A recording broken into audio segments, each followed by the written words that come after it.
vai dizer que você não quer levar aquela pessoa que você ama para um jantar especial? Sim, jantar é normal, né? A gente janta todo dia. Mas levar para aquele restaurante top, de linha, que você provavelmente vai ter que deixar uns 300, 400, 500 reais ali na mesa, quem não quer fazer isso, né? Você deve estar pensando, cara, é muito caro. E é mesmo, não quero te enganar nisso não. Só que isso traz uma memória afetiva, um momento especial de comemoração, quer mostrar ali o seu amor de alguma forma. Nas linguagens do amor dizem que isso é atos de serviço, mas você, o seu ato de serviço é ser organizado financeiramente, conseguir curtir a vida desse jeito e ainda assim ir buscando a sua liberdade financeira. Pessoal, fica nesse vídeo que eu vou contar uma história para vocês que vai te dar um estalozinho e vai te diferenciar sobre a questão de ou curtir a vida ou investir. A gente pode fazer as duas coisas. Claro, o caminho vai ficar mais lento, mas é tudo sobre o processo que a gente vive, não é? Então vamos lá, pessoal. Organização financeira. Eu tenho uma sugestão para vocês, mas lembrando, isso é muito pessoal, tá? Essa organização, ela é uma base que eu mesmo utilizei, tá? Vou até contar uma história para vocês aqui agora. Teve uma viagem que eu fiz com a minha hoje esposa, né? Antes era namorada. A gente foi para Búzios aqui no Rio de Janeiro. A gente procurou algum lugar para jantar. Achamos um lugar legal, na beira da praia de Búzios e tal. Sabe, aquele lugar bem vibes positivas, uma luz amarela, aquela esquemazinho de luzes amarelas, beira do mar, a água batendo assim, um ambiente bem tranquilo, bem fresco,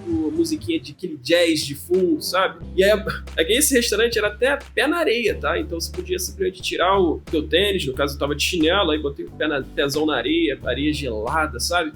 Uma noite assim maravilhosa. Mesa de jantar assim, tinha um potinho de vidro que eles botavam uma vela dentro, então a iluminação, além dessas lâmpadazinhas amarelas por cima, sabe? Como se fosse aquele varalzinho, tinha essa vela, sabe?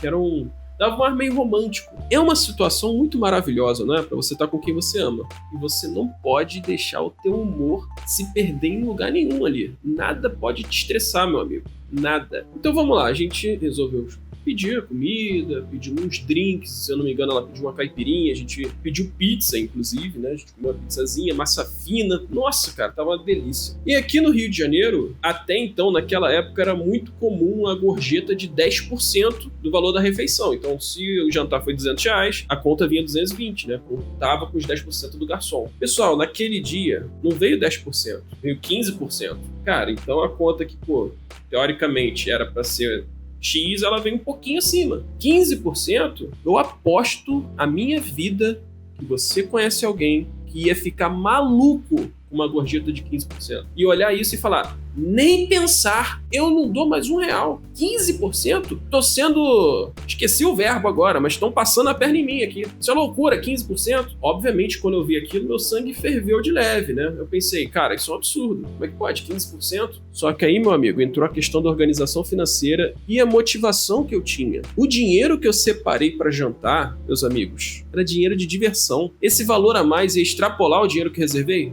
Não ia, nem um pouco. Cara, pra ser sincero, 10% para 15%, cara, sei lá, 5, 10 reais, 15 reais de diferença. Isso ia extrapolar minha organização financeira ali pra diversão. Aquele dinheiro era pra me divertir.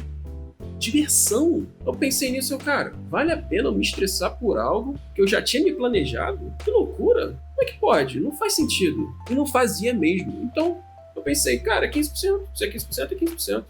Fui bem atendido, tô num lugar maravilhoso com a minha mulher. 15%? Tá, toma aí. Tá tudo dentro do planejado. Meus amigos, se não fosse a organização financeira para me dar essa paz de saber que aquele dinheiro era para eu me divertir, de repente eu tinha estragado minha própria noite, cara. E a noite dela, principalmente. E é por isso que eu vim ensinar isso para vocês, porque ainda que eu tenha, entre aspas, jogado esse dinheiro na mesa, né? Literalmente, no caso, a mesa do restaurante, tamo aí, meu patrimônio ainda estava crescendo. Por quê? Cada dinheiro é um dinheiro, tá? Então vamos lá. Para variar, eu já fiz um mapa mental para vocês e tá aqui desenhado, inclusive, o esqueminha que eu vou passar, viu? Ó, tá aqui.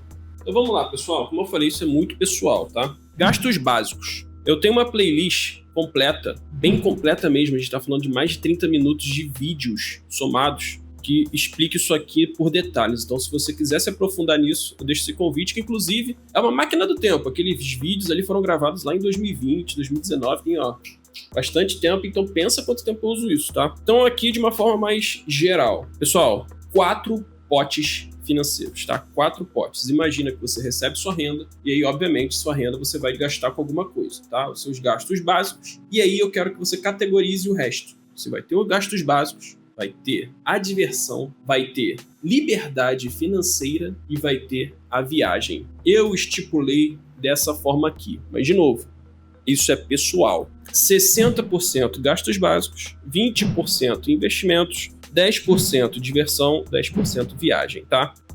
Então vamos supor um salário de 10 mil reais por mês para facilitar as contas. Então isso significa que eu vou colocar 6 mil reais numa conta corrente, e aí conforme eu vou pagando minhas contas, eu vou tirar o dinheiro dessa conta corrente. 2 mil reais, que é 20% dos 10 mil, eu vou mandar para uma corretora ou vou comprar algum curso que me ajude a ganhar mais dinheiro. É investimento, mas não quer dizer investimento financeiro. Às vezes o investimento é você mesmo, adquirir uma habilidade nova. Importante. 10% para diversão. Então eu pego esses R$1.000, né, 10% de 10 mil, e coloco em alguma outra conta corrente, tá? E 10% para viagem eu coloco em algum rendimento diferente, de repente atrelado ao dólar, se essa viagem for internacional, que é para curtir, tá? Então você vai diferenciar cada potezinho. Se você quiser, eu até sugiro o seguinte, tá? Que é o que eu faço para mim. De novo, isso aqui é o que funciona para mim, pessoal. 60% gastos básicos você vai colocar em uma conta corrente específica.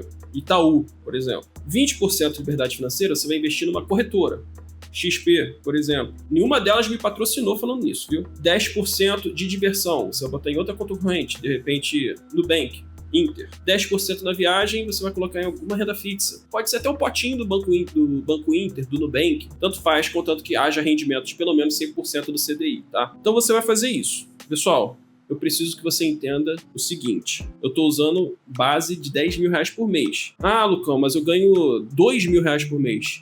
Faz do mesmo jeito. De acordo com o livro Os Segredos da Mente Milionária, o autor T. Harv Eker, ele diz o seguinte: se você não mostrar que você é capaz de gerenciar 100 reais, você nunca será capaz de gerenciar 100 mil reais. Então, se você acha que você ganha pouco e não vale a pena fazer isso, você está dando um recado ao destino que você não teria condição também de fazer isso com mais dinheiro, tá? Então faz desde o início. Mas como eu falei, liberdade financeira, aí você investe em si mesmo. Se você está ganhando 2 mil reais, de repente você deveria pagar um curso, um treinamento, para conseguir evoluir, pelo menos chegar numa base de 5 mil reais. Agora sim, se você está ganhando 5 mil reais por mês, eu falo com você, pelo menos 5 mil. Aí sim você deveria começar a botar em liberdade financeira. 20% está falando de R$1.000 por mês. Mas óbvio, só de ser 10% também tá bom, 5%. Essas porcentagens são pessoais, tá, pessoal? Isso aqui é só uma sugestão. Eu preciso também que você entenda o seguinte: a diversão é dinheiro para você, entre aspas, rasgar.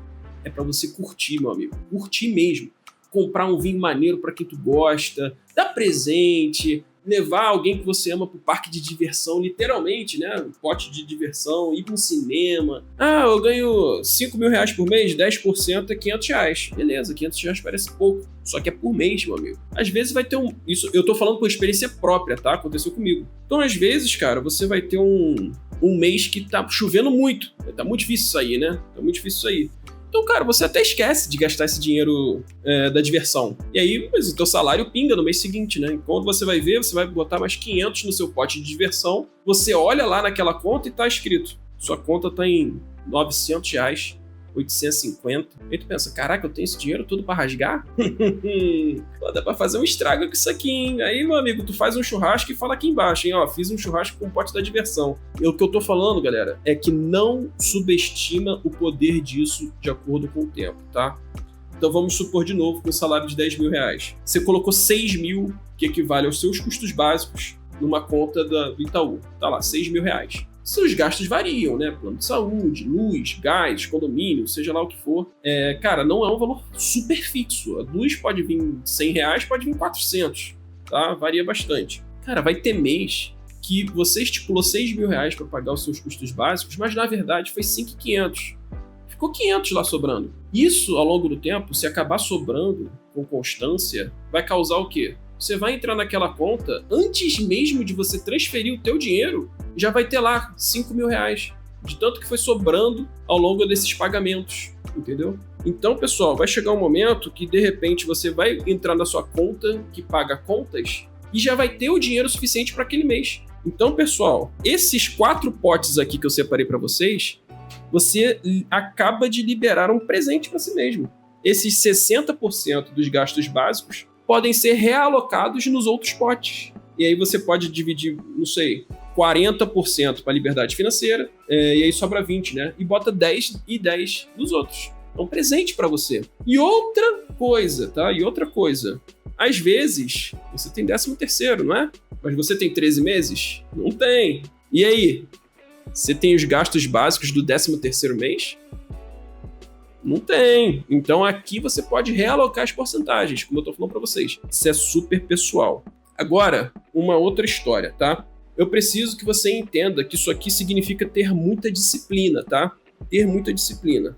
E, cara, sempre vai ter alguém mais organizado que o outro, tá? Especialmente numa família.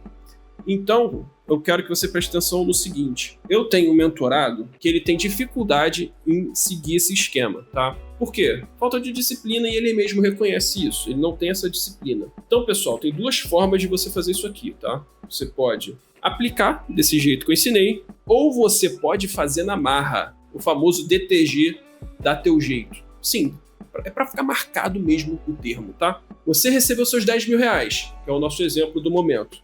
Você estipulou 20% para investimentos. O que as pessoas sem disciplina fazem?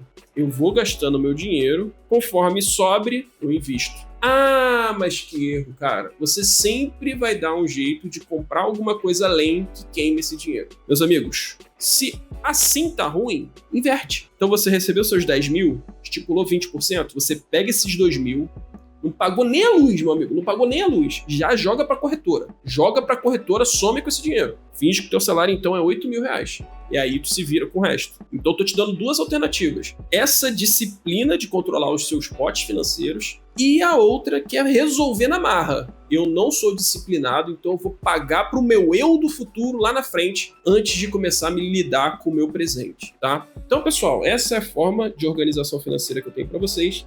Não subestimem o valor disso com o tempo, tá? Inclusive, eu quero aí nos comentários relatos, né, do futuro aí, se você usou isso e conseguiu conquistar algumas coisas. Então, por exemplo, 10% para viajar de um salário de 10 mil reais por mês, a gente tá falando de R$1.000 por mês separados para viajar. Só que, cara, sua viagem não precisa ser para as Maldivas. Às vezes, eu vou falar aqui do Rio de Janeiro, às vezes sua viagem é para Búzios. Então você pega um Airbnb mais forte do que tu pegaria normalmente. Às vezes tu pegaria um hotel mais 4, 5 estrelas. Vai passar 2 diárias? Pode ser. Então me conta aí as experiências que você pode ter entre, lembrando, crescer o patrimônio e, é claro, curtir a vida. Deixa o likezinho. Não deixa de se inscrever no canal também, hein? Quero ver vocês curtindo aí.